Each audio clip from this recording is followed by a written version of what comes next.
Hi guys, welcome back to the Ultimate Diecast Garage, where today we're going to be unboxing and reviewing 3 more Time Micro models. Now, if you would like to check out any more unboxings from this brand, make sure to check out the playlist linked in the description, so that way you can stay fully up to date with all the models I have checked out. But without further ado, let's jump straight into the first model, which is this Liberty Walk Nissan S15 in the Rotiform Seal livery. As you can see, coming in the standard black Time Micro packaging, unfortunately with a little mark on the back, which is my own fault. But the actual model is really nicely well presented on this nice premium base with the leather material, with the nice Liberty Walk logo on the base plate, also with the number and Time Micro logo just below that as well.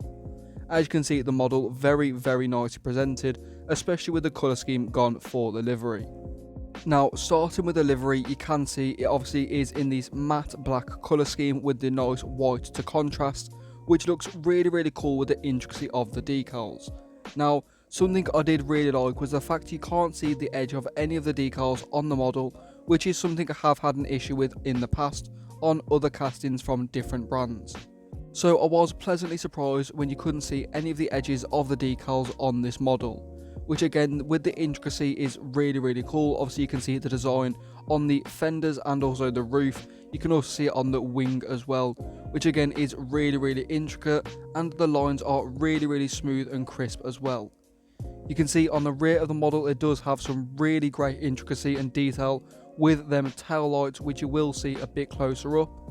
But obviously the main feature of these models is the fact that they do have the opening bonnet or the opening hood, which does present this really nicely detailed engine bay and engine. As you can see, it's got the nice red engine cover and also a nice strut brace and also the bonnet stay as well to obviously help the bonnet stay open. Now, you do have to be quite delicate with those as they are quite flimsy. You can see I have slightly bent mine, which isn't actually an issue, but it can be an issue if you do bend it too much, as then the bonnet or the hood won't fully close and it will present that little bonnet gap that you do see on some of the models. So if you do have that, that could be the issue. So if you do have a little look, you might be able to fix that very easily. For me, my favourite part of this model is the rear tail lights.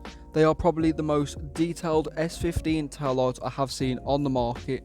They just look so realistic, and they'll look really good in photos as well. The intricacy with those and the detail, like I say, is absolutely phenomenal.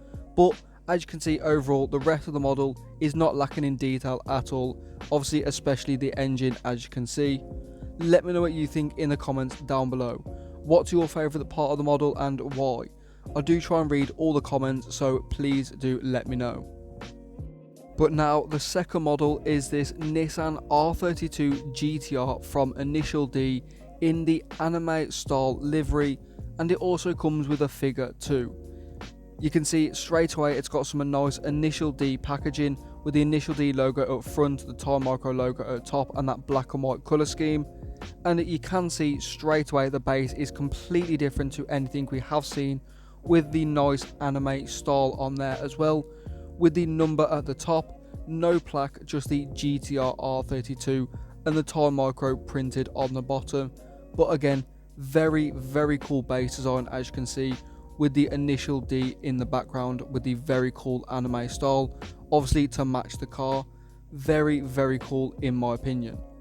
Now, the actual model itself is also just as cool as the base. You can see it's got this really cool anime beat up style, like it's been in that Midnight Toge battle, and again it looks really cool. You might say it looks too fake or too unrealistic, but it's realistic in its own sense, as it's from the actual anime itself. It's obviously trying to mimic the car from the anime with that anime style. You can see again all the little scratches, the livery peeling off, the colour change. It's really cool, but it still has really cool detail. You can see it's got some really cool detail on the rear of the model, including the GTR logo and also the Nissan.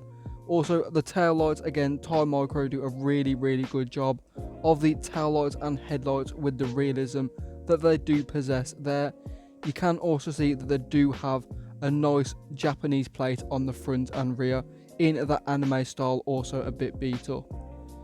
But again, just like the Nissan Silvia, this model does have the detailed engine bay again with that nice red chrome engine cover. You can see it's got the nice silver strut brace as well, and also again the bonnet stay, which like I say, you do have to be a bit careful of. And to finish the model off, obviously you can actually see it has got a nice brake disc behind those wheels, but it does have the figure as well, which is very nicely proportioned and is quite nicely detailed. You can see with the trousers and the top, and it is resin as well. So again, very, very cool. But that now brings us on to the third model of the video, which is this Mazda MX-5 wide body with a few accessories, including a little tongue, also the roof piece, and also a little roll cage. I'm not too sure what you would call it on the MX-5, I'll be completely honest, but you can see it does come with that red packaging to match the colour of the car, and also the standard Time Micro plastic base with the standard metal plaque up front, which we aren't quite used to seeing just the standard base in this video, but you can see it has got the Mazda logo on the front and the number as well. Straight away you can see again the wheels do roll on this model, but if they didn't, you can very easily wheel swap them, as all of these models are a screw base, so you can change the wheels if you would like to. But the first thing that did catch my eye was the interior.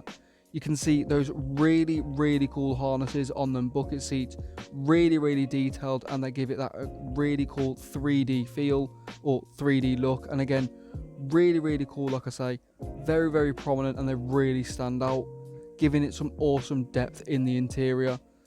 Overall, the actual model itself is really cool as well. The actual casting, you can see, is very, very cool, and it does have this cool little feature where if you do use that little lever underneath, or lever, you can actually use the pop-ups, which are very, very cool. Obviously you can put it into sleeping mode or fully up, as you can see.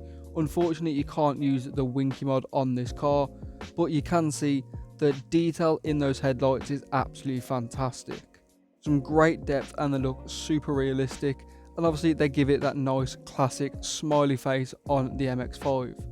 But like I said, it does come with some features, which as you can see there is a little tongue, which is really, really cool, as there is two little gaps at the front to put that little tongue in to give the MX-5 the full face, which it does deserve.